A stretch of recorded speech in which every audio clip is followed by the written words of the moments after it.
My name is Diane Kessler. I am 66 years old, and I remember every word of the sentence that ended one chapter of my life and began another. Mom, you can't stay here anymore. My husband thinks you're— My daughter Rachel stopped there, her hand pressed flat against the kitchen counter as if she needed something solid to hold on to. She didn't finish the sentence. She didn't have to. I watched her eyes flick toward the hallway, toward the guest room where I had been sleeping for the past 8 months, and I understood that whatever word she'd swallowed was worse than anything she could have said out loud. Thinks I'm what, Rachel? She looked down at the granite countertop her husband had installed the summer before, the one he liked to remind me had cost more than my old Buick. A liability, she finally said. He thinks you're a liability. The word landed strange in that kitchen, too clinical for a woman who had raised this child, who had sat up with her through chicken pox and heartbreak and a car accident on Route 44 that could have taken her from me at 17. Liability, as if I were a line item on an insurance form instead of her mother. I set down the coffee cup I'd been holding. My hands didn't shake. I want that understood clearly, because there is a kind of strength that only comes after you've buried a husband and learned that grief, real grief, teaches you how to stand still in a room while the floor tilts beneath you. I'll be out by Friday, I said. Rachel's face crumpled, just for a second, the way it used to when she was small and knew she'd done something she couldn't take back. Mom, it's not like that. Tom just thinks, with the girls getting older and the house feeling smaller, and Rachel. I kept my voice even. You don't have to explain a decision that's already been made.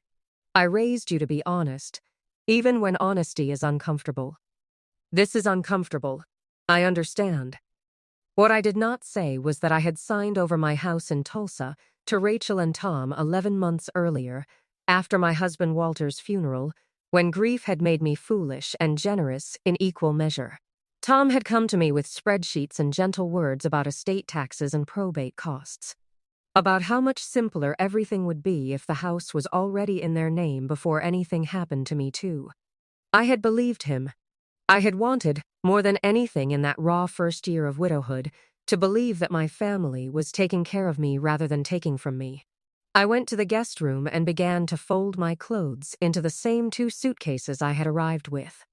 Outside the window, my granddaughters Emma and Lily were riding bikes in the cul-de-sac, unaware that their grandmother was being asked to leave the house that used to be mine. That night, Rachel brought me a plate of dinner I didn't eat and sat on the edge of the guest bed, the way she used to sit on the edge of my bed as a little girl afraid of thunderstorms. "Where will you go?" she asked.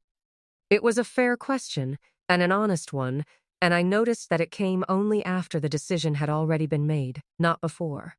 "I don't know yet," I said, "but I imagine I'll figure it out."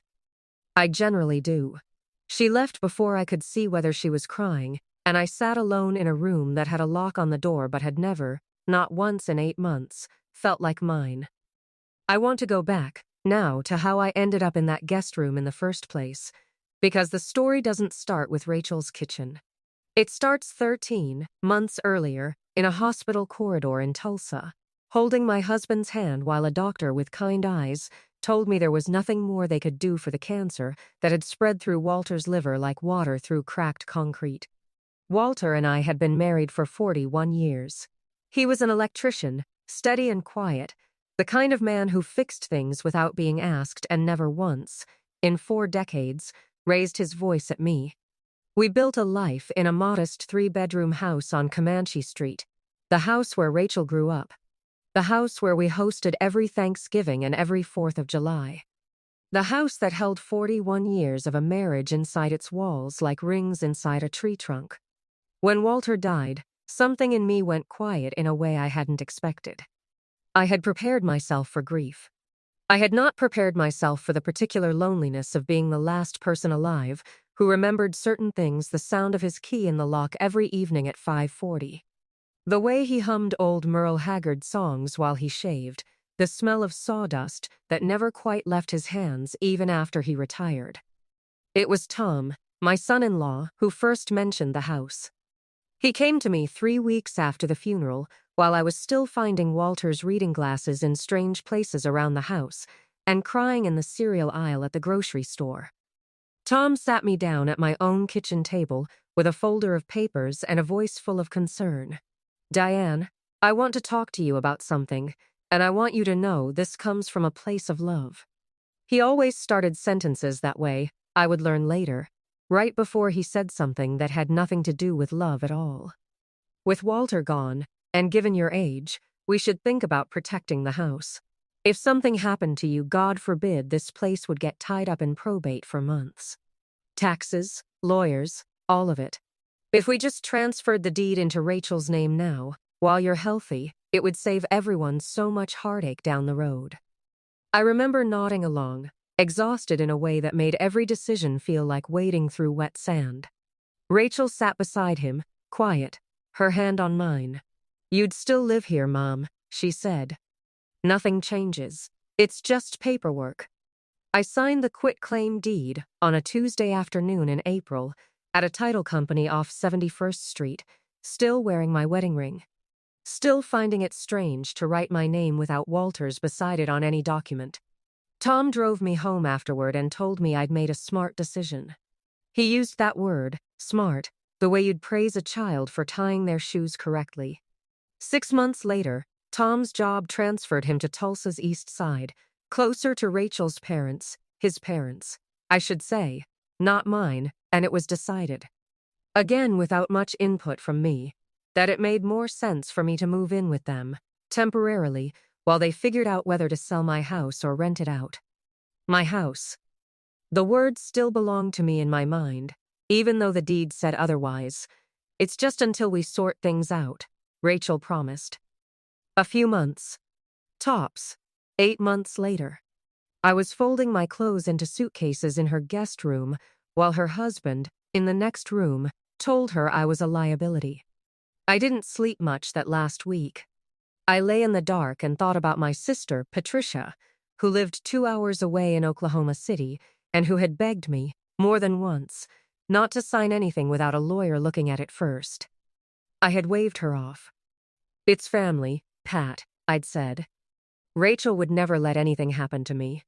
I thought, too, about a woman I'd met at Walter's funeral reception, an old friend of his from the Union Hall, a retired hospice nurse named Carol Whitfield, who had pressed a card into my hand and said, "If you ever need someone to talk things through, call me. Grief makes fools of good people, and it isn't your fault." I had tucked that card into my wallet and forgotten about it, the way you forget kindness when you think you don't need it yet. On Thursday night, the night before I was supposed to leave, I heard Tom and Rachel arguing in the kitchen. I wasn't trying to listen. The house had thin walls, and I was standing in the hallway with a glass of water, unable to sleep. "She's not stupid, Tom," Rachel was saying, her voice tight. "She's going to figure out eventually what you did with the rental income." "There is no rental income to figure out." Tom snapped back. "The house isn't rented. It's listed. I've had a buyer lined up for 2 months. The second she's out of our house and settled somewhere anywhere we close, and this whole thing is over. We needed her out before the appraiser came back through. That's all. You know how she gets, poking around, asking questions." I stood very still in that hallway, the glass of water sweating in my hand, and felt something inside me that was not quite anger and not quite grief, but some third thing, colder and clearer than either. My house. The house Walter and I had built our life inside.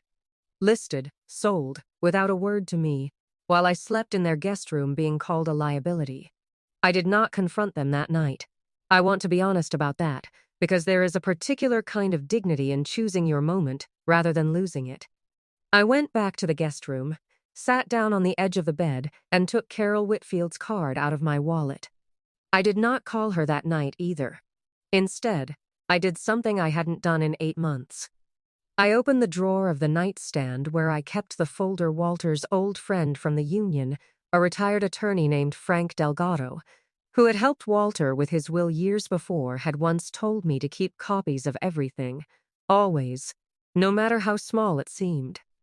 Inside that folder was a copy of the quitclaim deed I had signed at the title company that April afternoon. I read it again, slowly, by the light of my phone, the way I hadn't read it the first time.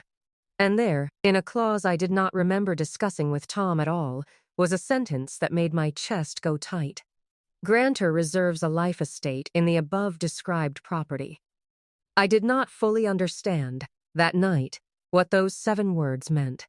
But I understood enough to know that Tom, in his haste to have the papers drawn up quickly and quietly, had used a standard form from an online service rather than paying a real estate attorney, and that standard form, it seemed, had protected something Tom never intended for me to keep. I closed the folder, turned off my phone, and for the first time in 8 months, I slept the whole night through. Friday morning, I did not tell Rachel where I was going. I simply thanked her for the 8 months, kissed my granddaughters goodbye, and drove my old Buick to Oklahoma City, to my sister Patricia's house, and from there, the following Monday, to the office of an estate attorney named Grace Okafor, who had been recommended to me not by family, but by Carol Whitfield, the retired hospice nurse whose card I had finally decided to use. I sat across from Grace Okafor's desk with the folder in my lap and said the first honest sentence I'd spoken about my situation in nearly a year. I think my son-in-law is trying to sell a house I still legally own, I said, and I think it's time somebody looked at the paperwork before he finds a buyer who will. Grace opened the folder, read the deed once, then read it again more slowly, and looked up at me with an expression I would come to know well over the following months, the calm, focused look of a professional who has just found the thread that will unravel an entire story. Mrs. Kessler, she said, I think we need to talk about what a life estate actually means. And I think, before we do anything else, we need to find out exactly who this buyer is, and how much your son-in-law has already told them. Grace Okafor's office smelled like fresh coffee and old paper, and for the first time in nearly a year, I felt like someone was finally on my side of the table. A life estate, Grace explained, folding her hands over the deed, means that whoever drafted this document accidentally or otherwise gave you the legal right to live in that house until you die, regardless of who holds the title. Your son-in-law can't sell that property with clear title, not without your signature releasing that right. Any buyer's title company would catch this in the title search before closing, unless someone was hoping to rush the sale through before that happened. Would they have caught it? I asked. Eventually, title companies don't miss things like this. Which tells me your son-in-law either doesn't know it's there, or is hoping to convince you to sign it away before anyone else looks closely. She tapped the page. Mrs. Kessler. I don't think this was intentional generosity on Tom's part. I think whoever filled out this form online used boilerplate language without understanding what it meant.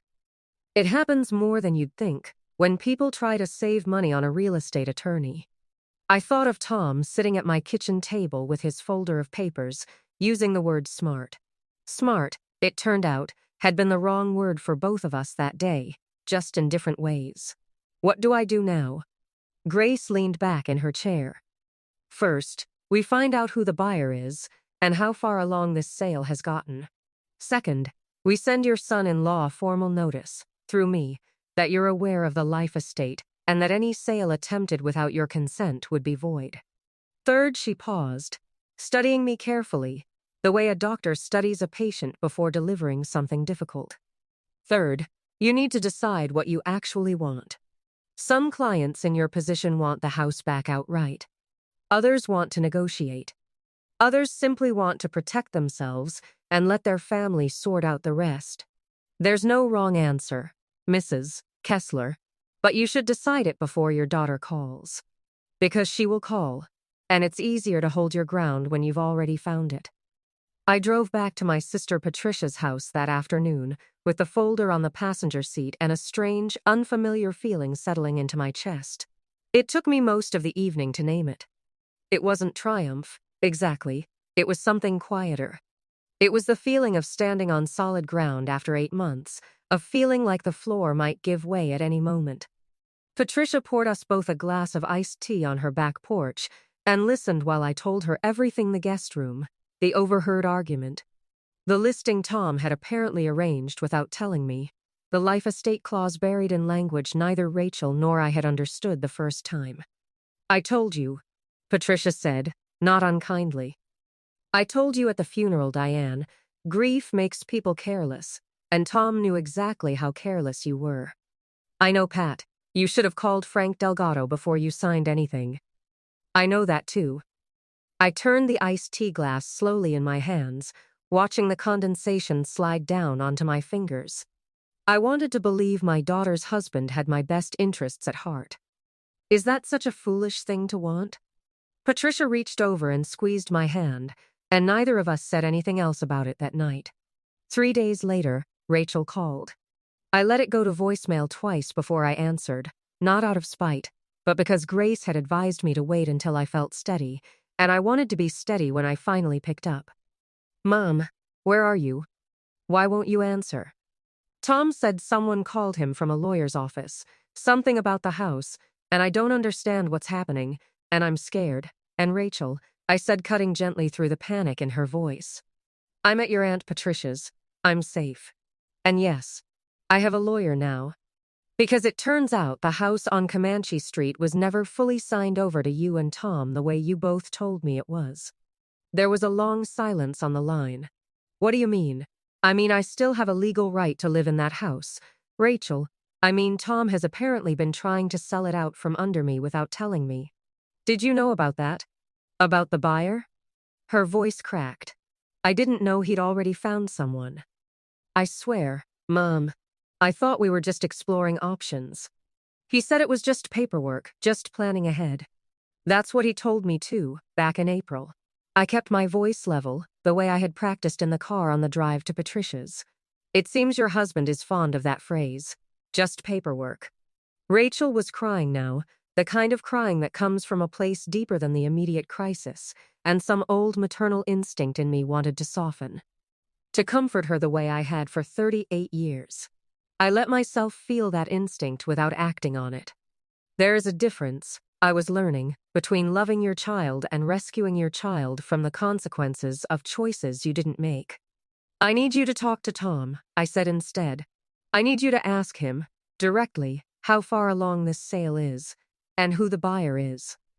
And why he told you it was fine to have your own mother, the woman who raised you, moved out of your house on a Friday like unwanted furniture, while he quietly finalized a sale on a property that was never fully his to sell." "Mom, please, can we just talk about this in person? Can I come see you?" "You can," I said, "but not yet. Let Tom explain himself to Grace Okafor first. My attorney. Then we'll talk." I hung up feeling both sick to my stomach and, strangely, more myself than I had felt since Walter's funeral. The next 2 weeks unfolded slowly, the way legal matters do, each day bringing one small piece of a larger picture into focus. Grace's letter to Tom prompted a flurry of activity. It turned out the buyer was a young couple relocating from Dallas. First-time homeowners who had no idea the seller didn't hold clear title, and who through their own agent immediately backed out of the deal the moment their title company flagged the life estate. Tom had not disclosed the issue to them because, as it became clear through further digging, Tom hadn't fully understood the issue himself. What Tom had understood, quite clearly, was the money. Grace's investigator, a retired detective named Marcus Whitlow, who did contract work for her firm, pulled the listing history and found that Tom had listed the house for $340,000, nearly $60,000 above what similar homes on Comanche Street had sold for that year, banking on a quick cash sale before anyone, including his own wife, asked too many questions. The earnest money deposit, already collected from the Dallas couple before the deal collapsed, had gone into an account with Tom's name on it. Not a joint account with Rachel. Just Tom's. I learned all of this sitting in Grace's office on a Tuesday afternoon in June, and I remember feeling, for the first time in the entire ordeal, not anger at Tom, but a kind of sad recognition. The way you feel when a puzzle finally resolves into a picture you didn't want to see. "He wasn't planning to tell Rachel where the money went, was he?" I said. "It wasn't really a question." I can't speak to his intentions, Grace said carefully. I can only tell you what the paper trail shows. And the paper trail shows a separate account. Opened 2 months before your daughter told you that you needed to move out. 2 months. I did the math slowly. Tom had opened that account before he'd ever said the word liability in his own kitchen. Before Rachel had sat on the edge of my guest bed asking where I would go. The decision to remove me from that house hadn't been about square footage or my granddaughters needing more space. It had been about clearing an obstacle out of the way of a sale Tom had already set in motion, quietly, on his own terms, using money that wasn't fully his to move. I thought about calling Rachel that night and telling her everything at once, laying it all out the way Grace had laid it out for me. Something in me held back. I had learned, over 41 years of marriage to a good and steady man, that the truth delivered too quickly, out of anger, rarely lands the way you intend it to. It becomes ammunition instead of clarity. I wanted Rachel to arrive at the truth herself, or at least alongside me, rather than have it thrown at her the way Tom had thrown his decision at me in that kitchen. So instead, I asked Grace to arrange a meeting, not a courtroom, not a confrontation, a conversation, in her office, with all of us present myself, Rachel, Tom, and Grace, where the facts could simply be laid on the table and everyone could see them clearly. In daylight, without shouting. Tom did not want to come. Rachel told me this over the phone, her voice tight with an exhaustion I recognized. The particular exhaustion of a woman caught between the man she married and the mother who raised her. He says it's between him and his real estate agent, not a family matter, Rachel said. He says you're overreacting, Mom. He says the account was just for closing costs, that he was going to tell me eventually.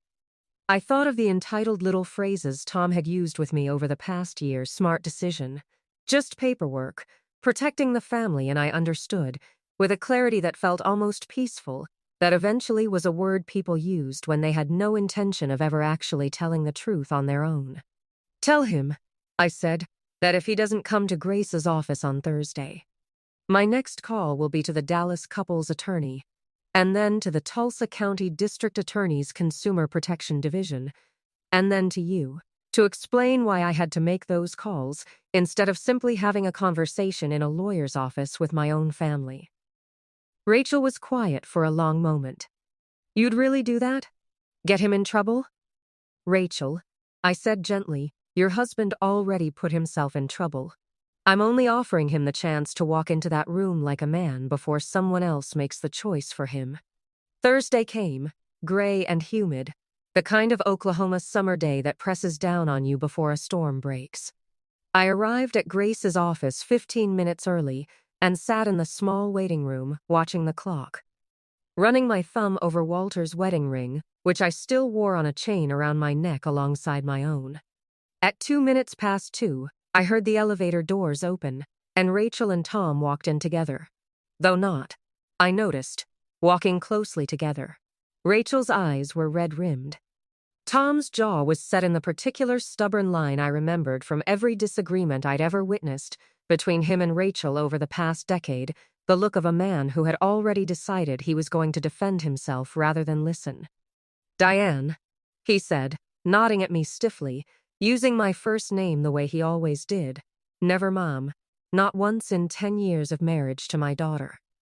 I think this whole thing has gotten a little out of hand. I agree, Tom, I said, and I meant it, though not in the way he wanted me to. It has gotten quite out of hand. Let's see if we can bring it back down to earth. Grace opened the door to her conference room and gestured us all inside, where a folder sat waiting at the head of the table. Thick with documents that were about to change everything Rachel thought she knew about her marriage, her mother, and the house she had grown up in. Grace laid the documents out one by one, the way a doctor might lay out X-rays before explaining a diagnosis calmly, in order, without embellishment. The listing agreement Tom had signed without telling Rachel. The separate account, opened 2 months before I was asked to leave. The earnest money deposit from the Dallas couple, $4,200, sitting untouched in an account with only Tom's name on it. The life estate clause, highlighted in yellow, The 7 words that had quietly protected me the entire time without my even knowing it. Rachel read through the papers slowly, her hand pressed flat against the table the same way it had been pressed against her kitchen counter the day she asked me to leave.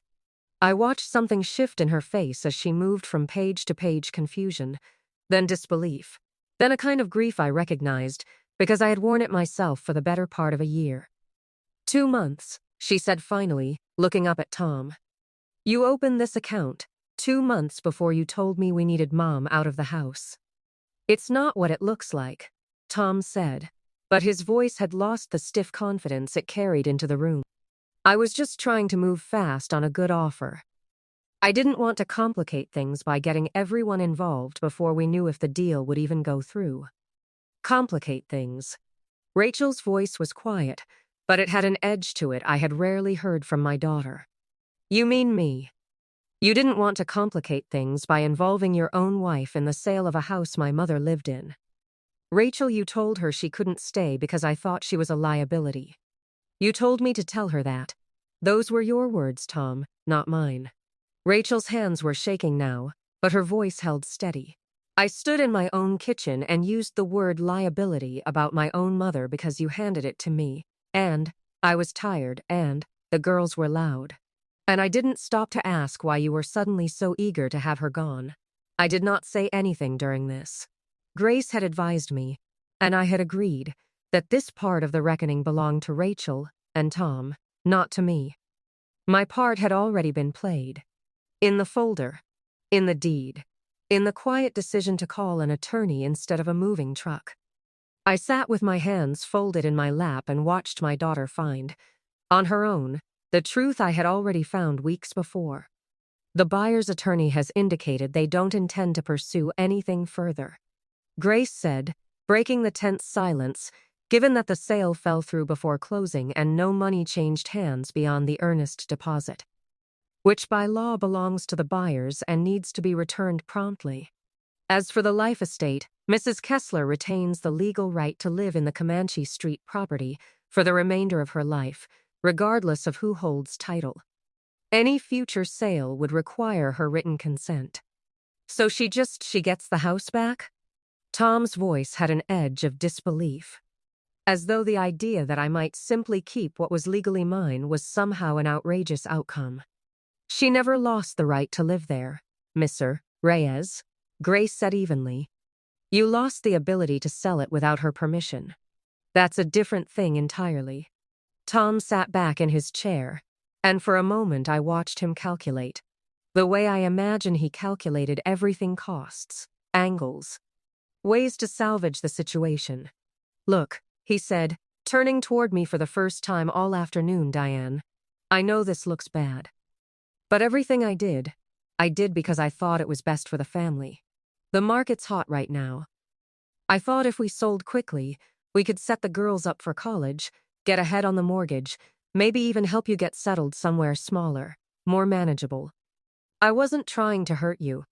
I looked at him for a long moment before I answered, and I found, to my own quiet surprise, that I did not feel the urge to raise my voice. Tom, I said, I believe you convinced yourself of that story. I imagine it let you sleep at night. But you didn't ask me what I thought was best for my own life. You didn't ask your wife what she thought either. Not really. You handed her a word, liability, and let her carry the weight of saying it to my face while you quietly moved money into an account with only your name on it. That isn't providing for a family, Tom. That's managing one. The way you'd manage an asset. I was married to a man who never once made a decision about our life together without discussing it with me first, even when I disagreed with him. I don't require you to be Walter, but I do require honesty. And you have not given me a single honest conversation since the day you sat at my kitchen table with your folder of papers and told me it was smart to sign my house away. The room was quiet after that. Tom didn't have an answer, and to his credit, he didn't try to manufacture one. We didn't resolve everything that afternoon. Grace was clear that some matters, the earnest money return, the formal documentation of my life estate, whether Rachel and Tom would seek counseling for what was clearly a marriage under significant strain, would take weeks, not hours, to work through. But something had cracked open in that conference room, and light was finally getting in. I moved back into the house on Comanche Street the following week.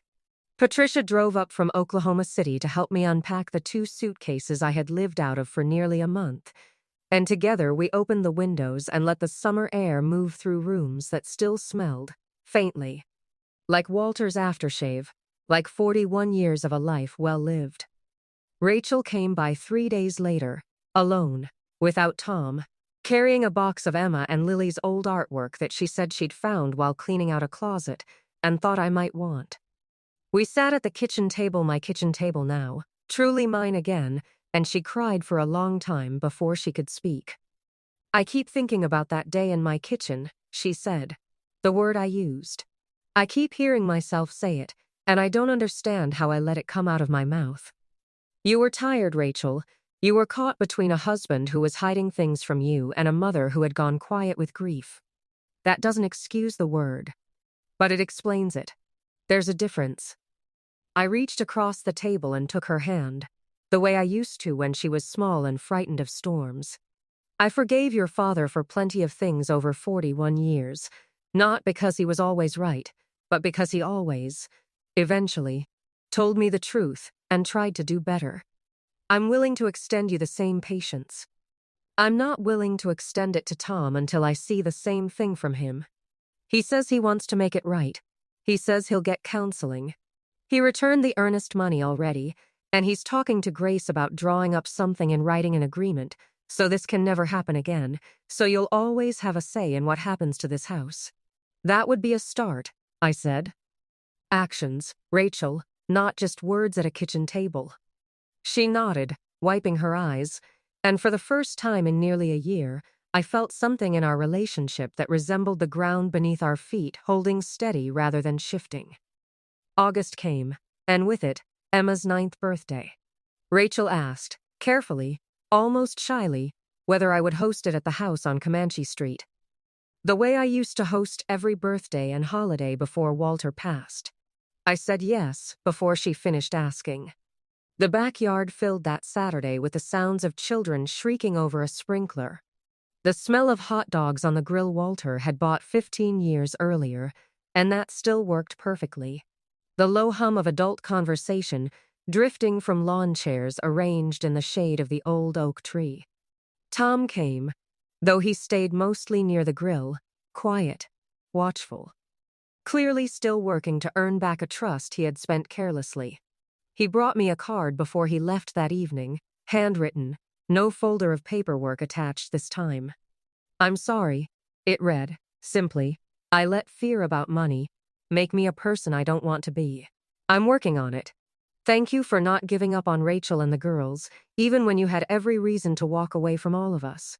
I tucked the card into the same drawer where I kept Walter's old letters, the ones he used to leave on my pillow when he worked late shifts at the plant, and I thought about how strange and winding the road to forgiveness can be, never a straight line, never fully finished, but real, if you're willing to walk it honestly.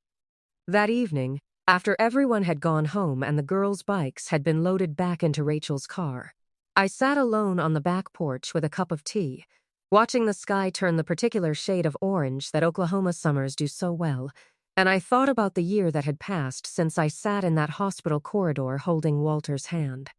I thought about how grief had made me careless, the way Patricia said, and how that carelessness had nearly cost me the one thing Walter and I had built together with our own hands over 4 decades.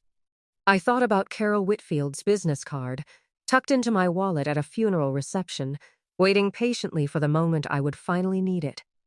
I thought about the 7 words in that quitclaim deed, a small, almost accidental mercy that had held the door open just long enough for me to walk back through it.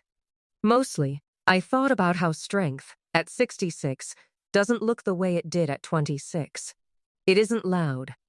It doesn't slam doors or raise its voice in kitchens. It sits quietly in a lawyer's waiting room 15 minutes early. It reads a document twice instead of once. It says one steady sentence instead of 100 angry ones. And sometimes, if you're patient and willing to let the people you love find their own way back to the truth, it opens a door for reconciliation instead of closing one for good. Walter used to say that a house isn't really made of lumber and drywall, it's made of every ordinary evening you choose to come home to the people who matter. I think, now, that the same is true of a family. It isn't made of deeds or bank accounts or who holds legal title to what. It's made of every hard conversation you're willing to have honestly, every mistake you're willing to own out loud, and every chance you're willing to give the people you love to become better than the worst thing they've done. I still have my house on Comanche Street. But more than that, slowly, month by month, I'm getting my daughter back too, not the daughter who once stood in her kitchen and called me a liability, but the one who now calls me every Sunday just to talk. Who brings the girls by on weeknights for no reason at all except that she wants them to know their grandmother's kitchen the way she once knew it herself.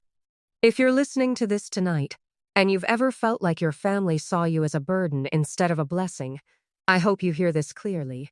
It is never too late to read the fine print of your own life, to ask the hard questions, and to stand quietly, steadily, in the truth of who you are. You are allowed to take up space in the family you built. You are allowed to ask for honesty.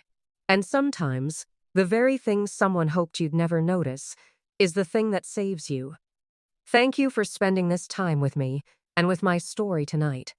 If it moved you, I'd love to hear your thoughts in the comments below, and if you haven't already, please consider subscribing so we can sit together again soon for another story.